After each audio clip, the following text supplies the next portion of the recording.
भारत माता की, भारत माता की, भारत माता की जय भवानी, जय भवानी। करवीर निवासिनी आई महालक्ष्मीच्या, आई अंबाबाईच्या चरणी त्रिवार वंदन करतो।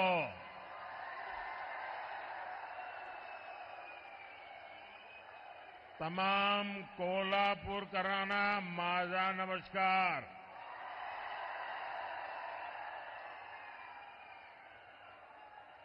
ये धरती छत्रपति शिवाजी महाराज, धर्मवीर संभाजी महाराज और छत्रपति साहूजी महाराज के आदर्शों की धरती है। मैं इन सभी महापुरुषों के चरणों में प्रणाम करता हूं। साथियों, आप सब जानते हैं मैं काशी का सांसद हूं और आज करवीर काशी आया हूं। ये मेरा सौभाग्य है। साथियों, हमारे कोल्हापुर महाराष्ट्र का फुटबॉल हब कहा जाता है।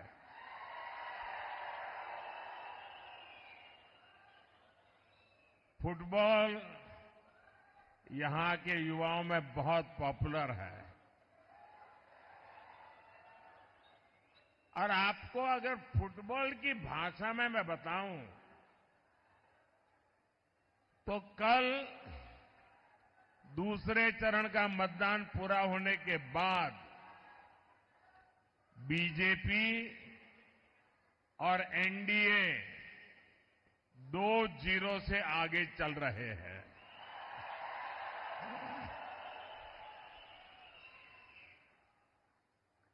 कांग्रेस और इंडी अलायंस ने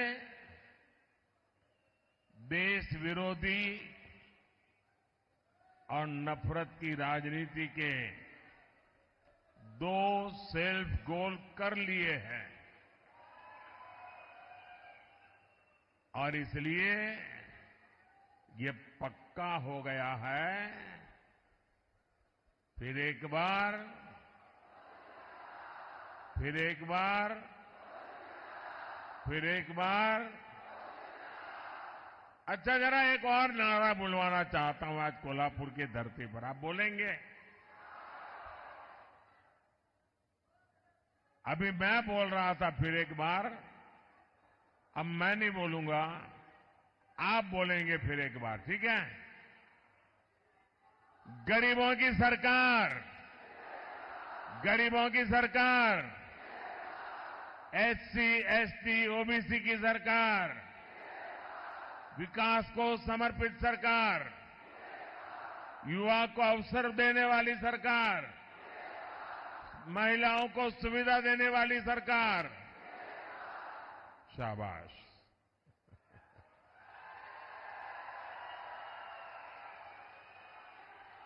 भाई और बहनों,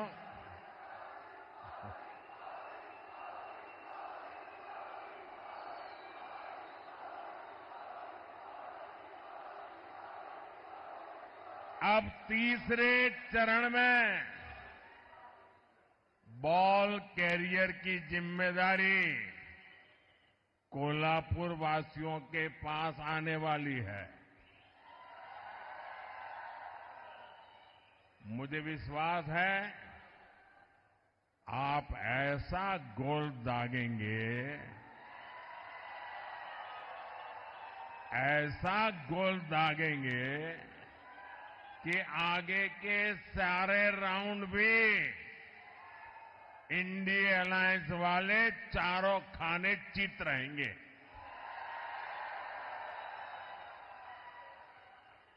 क्योंकि ये पूरा देश जानता है, जगत भारी कोल्हापुरी, जगत भारी। साथियों, चुनाव के पहले ही मैंने कहा था, ये चुनाव विकसित भारत के संकल्प का चुनाव है। लेकिन जैसे ही कांग्रेस पार्टी और उसके दोस्तों को ये एहसास हुआ कि वो विकास के ट्रैक रिकॉर्ड में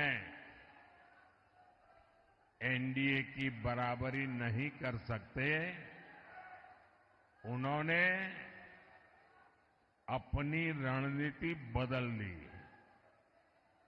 इसलिए इंडिया अलायंस वालों ने खुलकर देश विरोधी एजेंडा और तुष्टीकरण के हथकंडों का इस्तेमाल करना शुरू कर दिया है।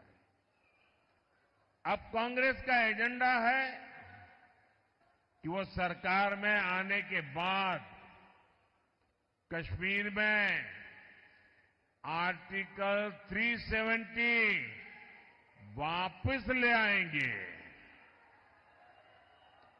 क्या आप ऐसा करने देंगे?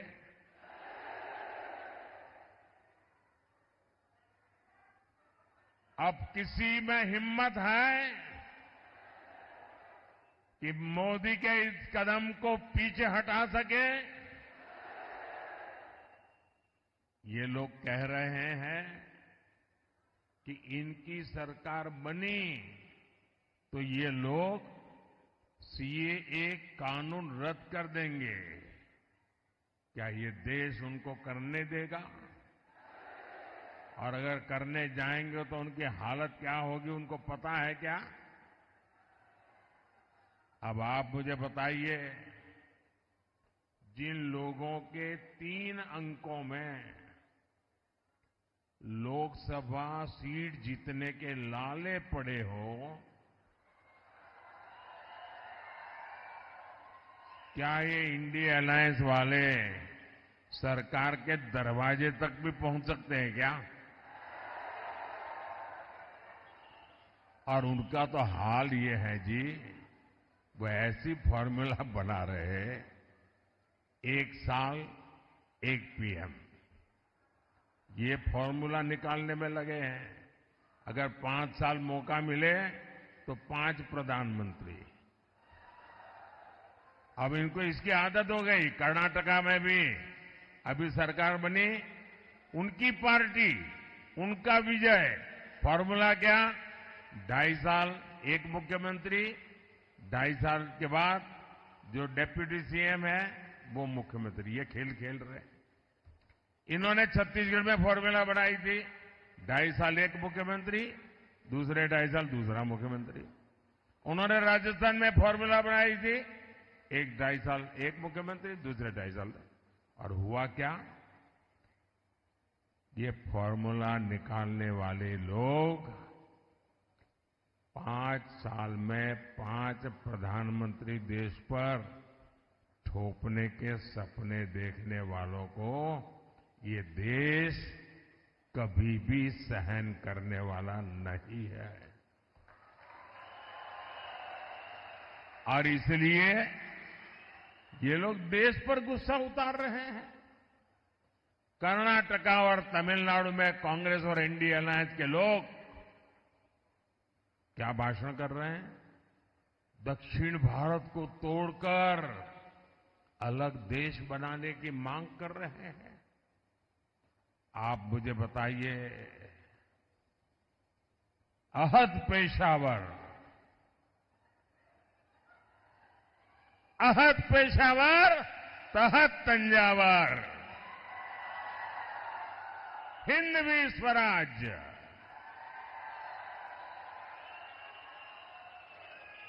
ये घोषणा जिस धरती पर हुई, छत्रपति शिवाजी महाराज की धरती,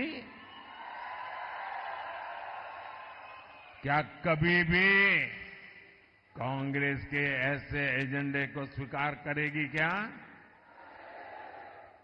इन्हें जवाब मिलना चाहिए। मिलेगा कि नहीं मिलेगा? तगड़ा जवाब मिलेगा।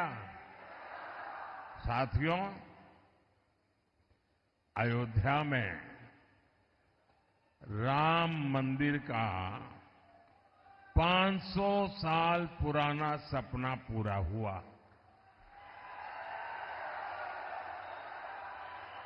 दशकों तक राम मंदिर को बनने से रोकने वाली कांग्रेस ने उसका भी बहिष्कार किया। और ये कांग्रेस कितनी अधपतन में गई है। ये राम मंदिर के जो ट्रस्टी है ना, ये अच्छे लोग हैं, तो कांग्रेस के सारे पाप माफ कर दिए और घर जाकर के निमंत्रण दिया कि नहीं भाई चलो, जो हो गया आओ। उन्होंने उस निमंत्रण को ठुकरा दिया। क्या कोई कभी प्रभु राम के दरबार में जाने का निमंत्रण ठुकरा सकता है क्या? ऐसे लोगों पे भरोसा कर सकते हैं क्या? अरे कांग्रेस वाले, जरा आईने में चेहरा देखो। वो अयोध्या के अंसारी, अयोध्या का वो अंसारी परिवार जो जिंदगी भर राम मंदिर के विरुद्ध अदालत में केस लड़ता रहा। उसके पिताजी भी लड़ते रहे, वो भी गुजर गए, वो भी लड़ता रहा। लेकिन जब न्यायालय ने कहा कि भाई ये राम मंदिर है, तो वो अंसारी खुद प्रभु राम के प्राण प्रतिष्ठा के कार्यक्रम में आकर के वहां मौजूद रहे। जिंदगी भर लड़ाई लड़ी, लेकिन फिर राम के शरण आए और ये राम का निमंत्रण ठुकरा दिया। जो राम को ठुकराएगा उसको आप क्या करोगे? आप क्या करोगे? आप क्या करोगे? जो डीएमके पार्टी,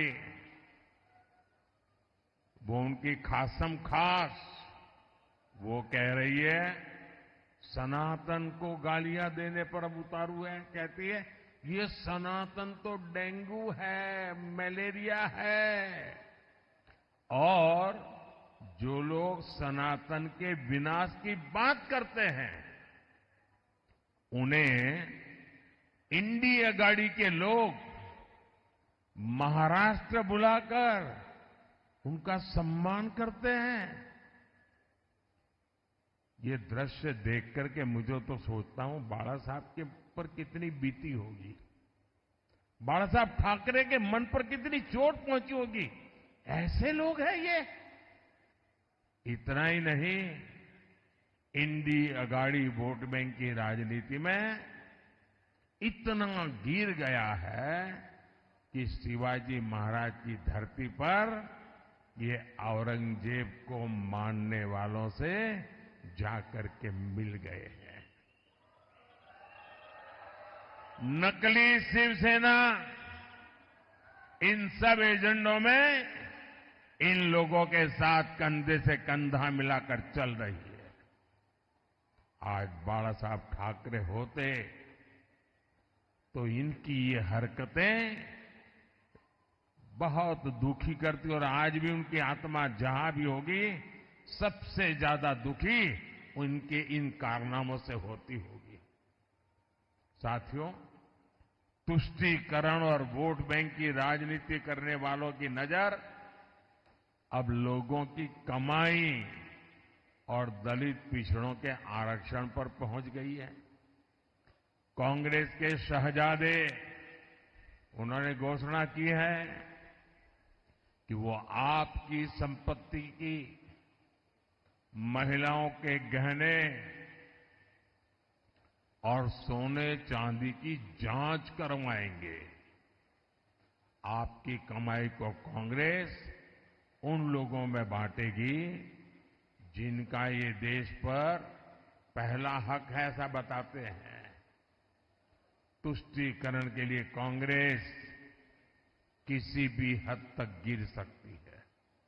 साथियों, कांग्रेस ने एक और ऐसी घोषणा की है जो महाराष्ट्र के हर मतदाता को जानना जरूरी है।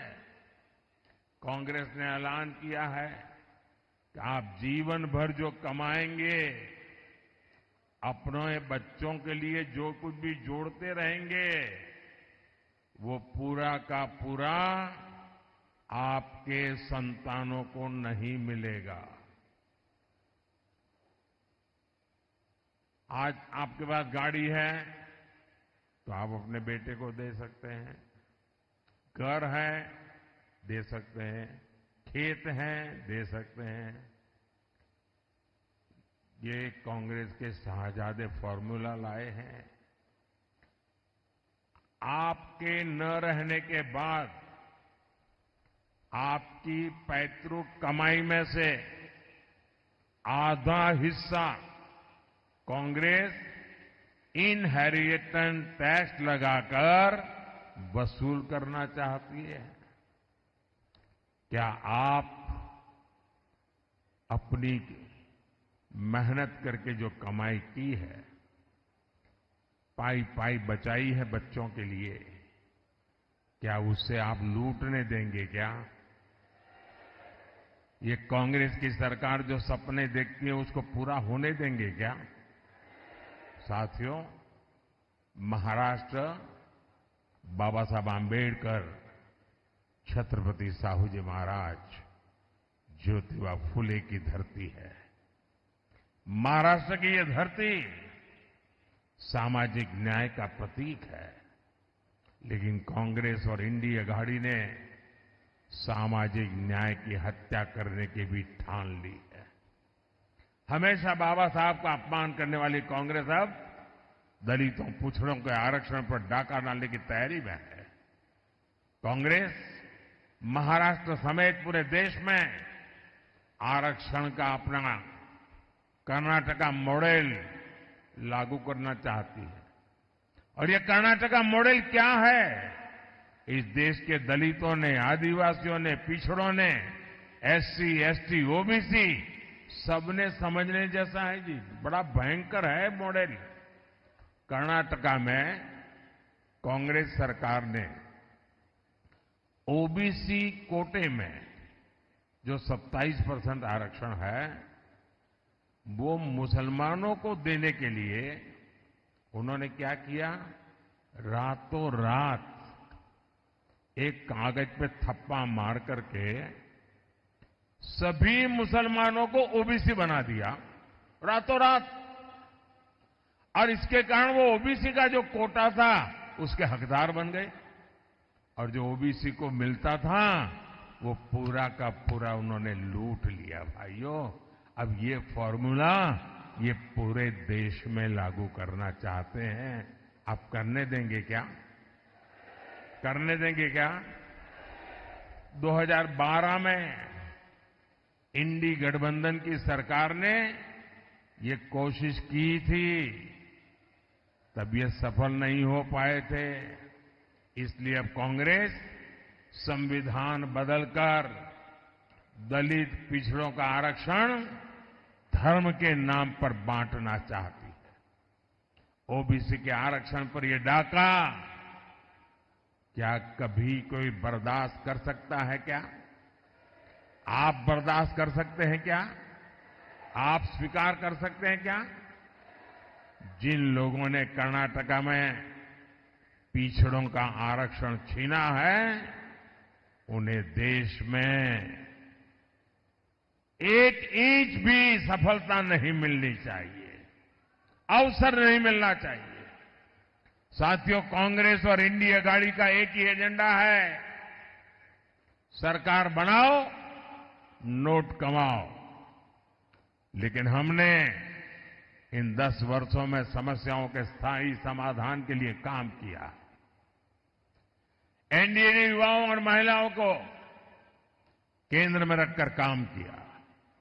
एनडीए ने आत्मनिर्भर भारत अभियान चलाया ताकि देश में उद्योग बढ़े।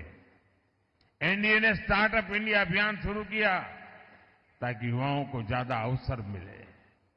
आज स्टार्टअप्स के मामले में भारत दुनिया में तीसरा सबसे बड़ा देश है। आज दुनिया में दूसरे नंबर पर सबसे ज्यादा मोबाइल फोन बनाने वाला भारत है। यानी जिस युवा को कांग्रेस ने नौकरी और रोजगार के लिए तरसा दिया था, भारत का वो युवा अब दुनिया की अर्थव्यवस्था को दिशा दे रहा है। अगले कार्यकाल में भाजपा एनडीए युवाओं को और ज्यादा अवसर देने के लिए प्रतिबद्ध है। इसलिए भाजपा ने घोषणा की है कि मुद्रा योजना के तहत अब 10 लाख के बजाय 20 लाख रुपए का लोन दिया जाएगा, बिना गारंटी दिया जाएगा। अगले 5 साल में हमारी सरकार इंफ्रास्ट्रक्चर पर रिकॉर्ड निवेश करेगी। इससे भी युवाओं के लिए रोजगार के नए अवसर बनेंगे। साथियों, विकास में महिलाओं की भागीदारी विकसित हो और विकसित भारत की एक गारंटी है। इसलिए महिलाओं के लिए अवसर, उनकी सुरक्षा, ये मोदी की गारंटी है। पहले जिन सेक्टर्स में महिलाओं के काम करने की पाबंदी थी, मोदी ने उस पाबंदी को खत्म कर दिया। हमारी सरकार ने रोजगार मेलों के जरिए सरकारी नौकरी में लाखों भर्तियां की है। इससे सरकारी नौकरियों में भी महिलाओं की भागीदारी बढ़ी है। महाराष्ट्र में, यहां कोल्हापुर में सहकारी समितियों में महिलाओं की बहुत बड़ी भूमिका है। हमारी सरकार ने पहली बार अलग सहकारी मंत्रालय बनाया। हमने महिलाओं को आर्थिक रूप से मजबूत बनाने के लिए सेल्फ हेल्प ग्रुप का एक बड़ा आंदोलन खड़ा किया। इसी का नतीजा है कि पिछले 10 साल में 10 करोड़ महिलाएं सेल्फ हेल्प ग्रुप से जुड़ी हैं। यहां महाराष्ट्र में भी पिछले 10 वर्षों में सेल्फ हेल्प ग्रुप से जुड़ी महिलाओं को हजारों करोड़ रुपए की मदद दी गई है। अब हमारी सरकार सेल्फ हेल्प ग्रुप की 3 करोड़ महिलाओं को लखपति दीदी बनाने का संकल्प लेके काम कर रही है। साथियों, आज यही नारी शक्ति जब मोदी का सुरक्षा कवच बनकर खड़ी है, तो कांग्रेस वालों की जरा तकलीफ ज्यादा ही बढ़ जाती है। और आप भूलिएगा नहीं, वीरांगना ताराबाई के देश में कांग्रेस के युवराज शक्ति का विनाश करने की बातें करते हैं। साथियों, कोल्हापुर विकास और विरासत की संभावनाओं से भरा क्षेत्र है, लेकिन इंडी अगाड़ी की सरकारों ने इस क्षेत्र की इतनी उपेक्षा की। आज केंद्र की एनडीए सरकार और मुख्यमंत्री एकनाथ शिंदे जी, देवेंद्र फडणवीस और भाई अजीत पवार की सरकार कोल्हापुर के विकास के लिए दिन रात काम कर रहे हैं। मुंबई बेंगलुरु हाईवे के विस्तार का काम तेजी से चल रहा है। शक्तिपीठ एक्सप्रेसवे के जरिए महाराष्ट्र का एक बड़ा हिस्सा आधुनिक कनेक्टिविटी से जुड़ने जा रहा है। हमने कोल्हापुर और क्षेत्र के नई ट्रेनें दी है और भविष्य में यहां वंदे भारत ट्रेनें भी चलेगी। हमने कोल्हापुर वैभववाड़ी रेलवे लाइन को मंजूरी दी है, जिससे कोंकण क्षेत्र की कनेक्टिविटी और बढ़ेगी। कोल्हापुर एयरपोर्ट के लोकार्पण का सौभाग्य भी मुझे ही मिला है। भाई और बहनों, इस क्षेत्र में अंबाबाई शक्तिपीठ का आशीर्वाद प्राप्त है। आने वाले समय में अच्छी सड़कों और सुविधाओं के कारण लाखों भक्त अंबाबाई के दर्शन करने आएंगे। यहां उद्योग, व्यापार और पर्यटन से जुड़े अवसर पैदा होंगे। आप मुझे बताइए, मोटा कमीशन न मिलने तक फाइलों को दबाकर बैठने वाले लोग, याकूब मेनन की कब्र को संवारने वाले लोग, उनसे आप कोल्हापुर का, महाराष्ट्र का भाग्य बदलने की उम्मीद कर सकते हैं क्या? ये लोग महाराष्ट्र को आगे लेकर जा सकते हैं क्या?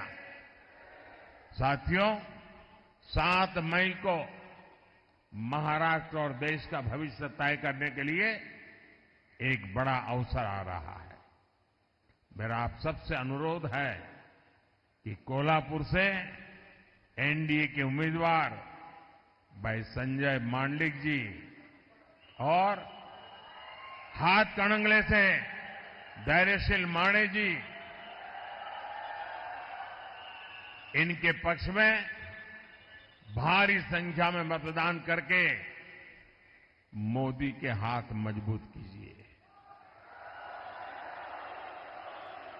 आप इनको जो वोट देने वाले हैं ना, वो वोट सीधा सीधा मोदी को जाने वाला है।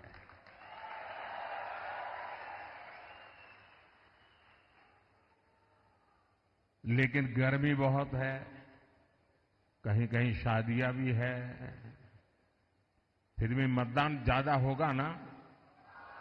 आप घर घर जाएंगे, मतदाताओं को जगाएंगे, आप पोलिंग बूथ जीतेंगे, मतदान के पुराने सारे रिकॉर्ड तोड़ेंगे, पक्का? अच्छा, मेरा एक काम करेंगे, ये मेरा पर्सनल काम है, करेंगे? जरा हाथ ऊपर करके बताइए, करेंगे? करेंगे? मेरा एक काम करना,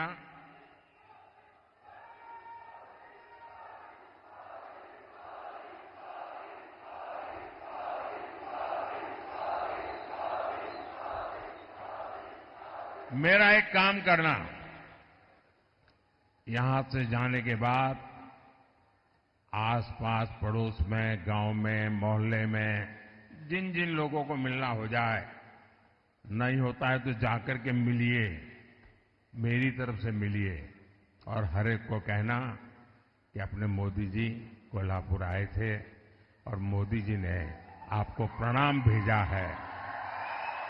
घर घर मेरा प्रणाम पहुंचा देंगे। आप जब हर परिवार में मेरा प्रणाम पहुंचा देंगे ना, तो हर घर के लोग मुझे आशीर्वाद देंगे, और हर परिवार से जब मुझे आशीर्वाद मिलेगा तो मेरी ऊर्जा अनेक गुना बढ़ जाएगी, और वो ऊर्जा आपके लिए काम आएगी, क्योंकि आपका सपना, यही मेरा संकल्प है। मेरा पल पल आपके नाम है, मेरा पल पल देश के नाम है। और इसलिए भाइयों बहनों, मैं प्रण लेकर के चला हूं 24/7 फॉर 2047। ये प्रण लेकर के निकला हूं, आपके लिए निकला हूं, और इसलिए मुझे पल पल आपके आशीर्वाद की जरूरत है। मेरे साथ बोलिए, भारत माता की, भारत माता की, भारत माता की। बहुत बहुत धन्यवाद।